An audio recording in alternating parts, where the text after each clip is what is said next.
Hays County has filed a temporary restraining order against two housing groups from out of town, saying the groups are coming to the county under the guise of building affordable housing, but then cutting corners when it comes to feeding valuable tax revenue back into those communities. Now, this issue has popped up all over Central Texas, and the Texas legislature is currently looking at ways to close this tax loophole. Our Sam Stark explains how we got here.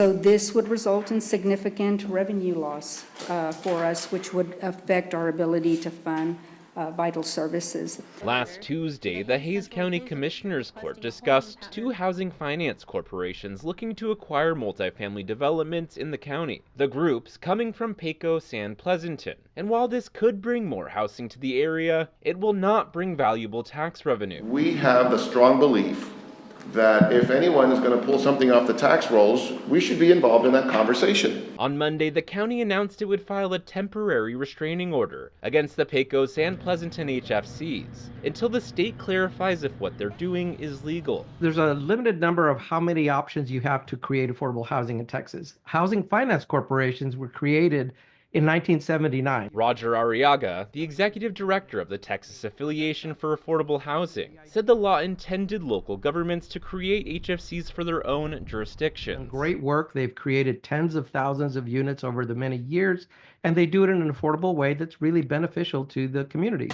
But he said in the last few years, these local housing groups have teamed up with developers to go into communities outside of their own to build housing projects. And Arriaga said because they are intended to provide affordable housing, the developers get tax breaks. They've tested the waters to see that now it's caught the attention of a number of people, including the state legislature. House Bill 1585 seeks to close this loophole so that they can continue to build affordable housing, but in their own areas. It would amend state law to be very clear about the use of exemptions within a given jurisdiction. Sam Stark, KXAN News.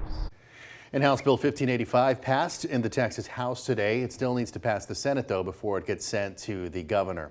Now, for some insight, this isn't the first time we've seen this. We told you back in March, Williamson County filed a lawsuit against a housing group in South Texas. Williamson County accused the Cameron County Housing Finance Corporation of violating state law by trying to keep two new apartment complexes in Williamson County off the Williamson County tax rolls. Williamson County was able to get a temporary injunction against that group. The governor